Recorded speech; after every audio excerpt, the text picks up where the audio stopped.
Boss is back కొత్తగా ఉంది physique. పూర్తి వివరాలకు చదవండి రేపటి సాక్షి హైదరాబాద్ ఎడిషన్. ఏలూరులో వాలంటీర్లు ఆందోళన బాటపట్టారు. ఉద్యోగ భద్రత కల్పించాలి అని కోరుతూ ధర్నా చౌక్లో నిరసన వ్యక్తం చేశారు. కూటమి ప్రభుత్వానికి వ్యతిరేకంగా నినాదాలు చేశారు. 10,000 వేతనం ఇస్తాము అన్న హామీని నిలుపుకోవాలి అని డిమాండ్ చేశారు. 6 నెలల నుంచి బకాయి ఉన్న జీతాలు చెల్లించాలి అని కోరారు. కూటమి ప్రభుత్వంలో మంత్రులు మాట్లాడే మాటలు ఆందోళన కలిగిస్తున్నాయని ఆవేదన వ్యక్తం చేశారు. తమను విధుల్లోకి తీసుకోకపోతే ఉద్యమం ఉధృతం చేస్తామని ప్రభుత్వాన్ని హెచ్చరించారు. దీనిపై మరింత సమాచారం మా ప్రతినిధి రాజు అందిస్తారు. వాలంటీర్ వ్యవస్థ కొనసాగించాలంటూ కూడా ఏలూరులోని కలెక్టరేట్ కార్యాలయం సమీపంలో ధర్నా చౌక్లో కూడా వాలంటీర్లు కూడా నిరసన తెలుపుతున్నారు. ఎక్కడున్నటువంటి వాళ్ళు ఉన్నారు, వీరితో మాట్లాడే ప్రయత్నం. సార్ చెప్పండి, ప్రధానంగా మీ డిమాండ్స్ ఏంటి? ఇక్కడ ఏమేమి చూస్తారు? వాలంటీర్ వ్యవస్థ గతంలో కూడా ఎన్నికల్లో హామీ ఇచ్చారు, 10,000 రూపాయలు ఇస్తాం వీళ్ళని కొనసాగిస్తాం వ్యవస్థ అని చెప్పారు. అలాంటిది ఇప్పుడు ఏకంగా అసెంబ్లీ సాక్షిగానే ఈ వ్యవస్థ అసలు లేదు, జీవో లేదని చెప్పి మాయమాటలు చెప్పి కప్పిపుచ్చే ప్రయత్నం చేస్తారు. ఏమేమి చూస్తారు ఇలాంటి? మేము సిఐటియుగా చాలా స్పష్టంగా చెప్పేది ఏమిటంటే, ఎన్నికల ముందు టీడీపీ ప్రభుత్వం వాలంటీర్ల వ్యవస్థను కొనసాగిస్తామని చాలా స్పష్టమైన హామీ ఇచ్చారు. రెండవది 5,000 రూపాయల నుంచి 10,000 రూపాయలకి జీతం పెంచి మేము కొనసాగిస్తామని ఈ 2 మాటలు టీడీపీ కూటమి ప్రభుత్వం చాలా స్పష్టంగా హామీ ఇచ్చింది. వాటిని మీరు నిలుపుకోవాలని మేము విజ్ఞప్తి చేస్తా ఉన్నాం. ఇప్పుడు గత ప్రభుత్వం వైసీపీ ప్రభుత్వం ఉండంగానే ఈయన హామీ ఇచ్చారు, వాలంటీర్ 10,000 వేతనం ఇచ్చి గౌరవ వేతనం ఇస్తామని చెప్పారు.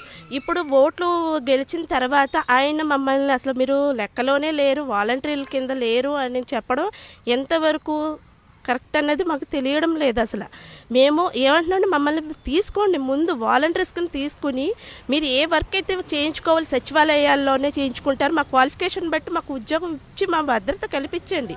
మీరు 10,000 ఇస్తారా 5,000 ఇస్తారా అనేది మేము డిమాండ్ చేయట్లేదు, మాకు ఉద్యోగ భద్రత కల్పించమని అడుగుతున్నాం సార్. మేము కరోనా టైంలో కూడా చాలా బాగా చేసాం సార్.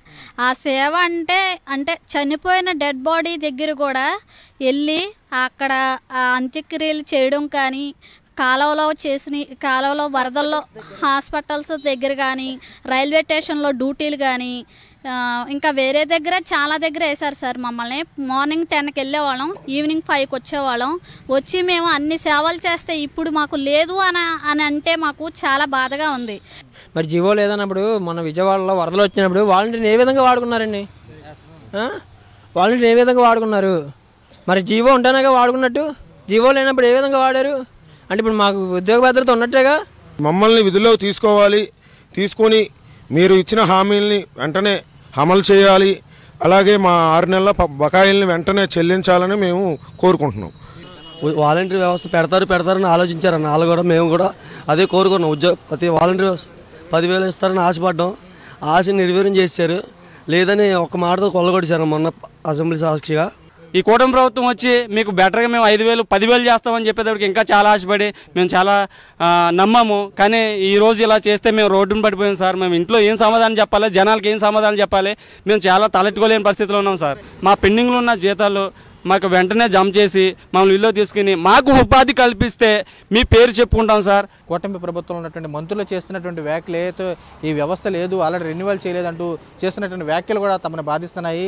ప్రభుత్వానికి ప్రజలకు సంబంధించి సంక్షేమ వారధులుగా ఉన్నటువంటి తమను కూడా విధుల్లోకి తీసుకోవాలని చెప్పి వీరు కూడా డిమాండ్ చేస్తున్నటువంటి పరిస్థితి కూడా కనపడుతుంది. విజయ్ కుమార్ రాజు, సాక్షి టీవీ, ఏలూరు జిల్లా నుంచి.